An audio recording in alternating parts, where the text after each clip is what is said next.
Welcome to Theology time. Today I finished reading Gilgamesh, and this was published by Penguin Classics, who've published a lot of really great books, and they just had their 65th anniversary not too long ago. So, the thing about this book is it has 127 pages, and half of it is the introduction. So, this is a very short epic. And, the thing I always... The impression I always had about Gilgamesh was that the big part of it was the ancient flood story, and that he built a ship to survive the flood. But the crazy thing about this is Gilgamesh didn't even do that. He's actually listening to someone else tell the story of how that happened. So that whole flood thing is just a story within this story, and Gilgamesh had nothing to do with that. So if that's not Gilgamesh, then what is it? Well, okay. It starts off, well, Gilgamesh is the king of Uruk, and whenever a woman gets married, he always sleeps with her before her husband does. So, yeah. So he's a real class act, isn't he? Well, the goddess Anu doesn't like this too much, so she makes him a brother, like out of clay and stuff, and named Enkidu, and she just puts him out in the wild, and like he runs around eating grass with cows and stuff. And Gilgamesh, he is a demigod, but Gilgamesh is like a 2/3 god. Like, his mother is a goddess and his father was a king, so I'm assuming that his dad was a demigod. I don't know who his godparent was, but that's how I'm assuming that he's a 2/3 god. But, back to the whole Enkidu thing. Like, Gilgamesh sends one of his concubines out there to attract his brother, and after he goes to this woman, he tries to go back to the wild, but all the animals don't accept him anymore because he's been with another human. So he has no choice but to go live with men in Uruk like the rest of them. And so Gilgamesh, Enkidu hears about the stuff that Gilgamesh does to women on their wedding nights. And he doesn't like that either. So he challenges Gilgamesh, and Gilgamesh beats him up, and then suddenly they're best friends. So And then Gilgamesh and Enkidu decide to go kill this giant. And when they kill this giant, one of the gods, I think Enlil, gets angry about that and curses them. And there's another goddess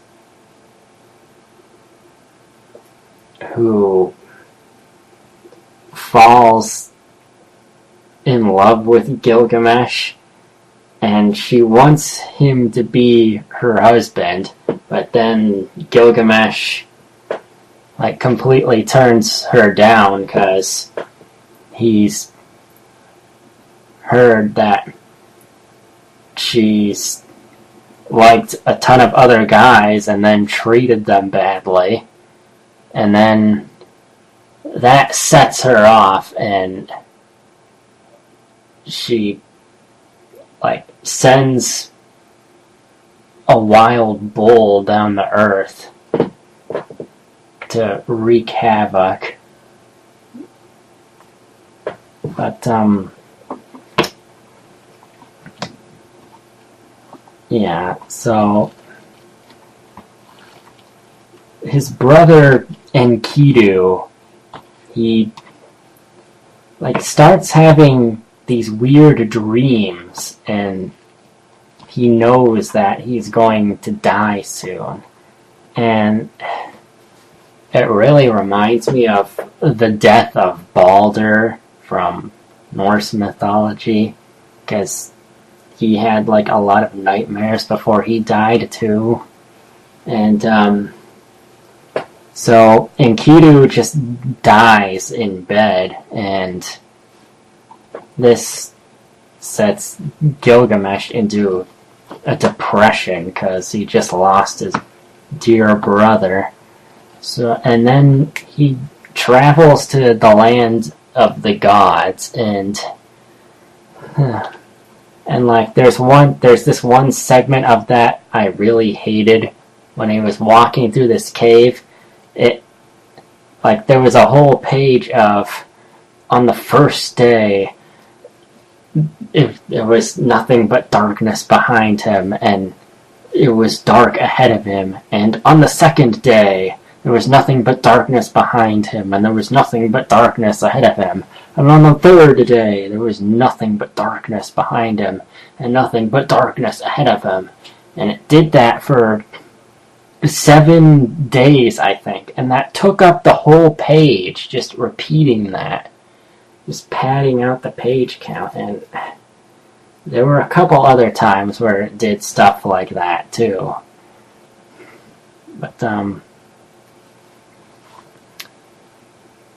yeah, so the reason he's going to the land of the gods is he doesn't want to die like his brother did. He wants to become immortal and live forever. So he goes there to find the secret of that.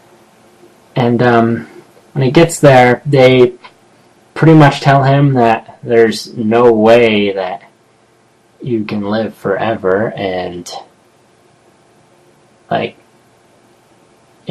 you should just be happy with life because you have a wife and a kid and a kingdom and all these things to be happy about, and you don't need to live forever. But Gilgamesh is still adamant about it, so he crosses a river to see this guy who supposedly knows the secret to immortality.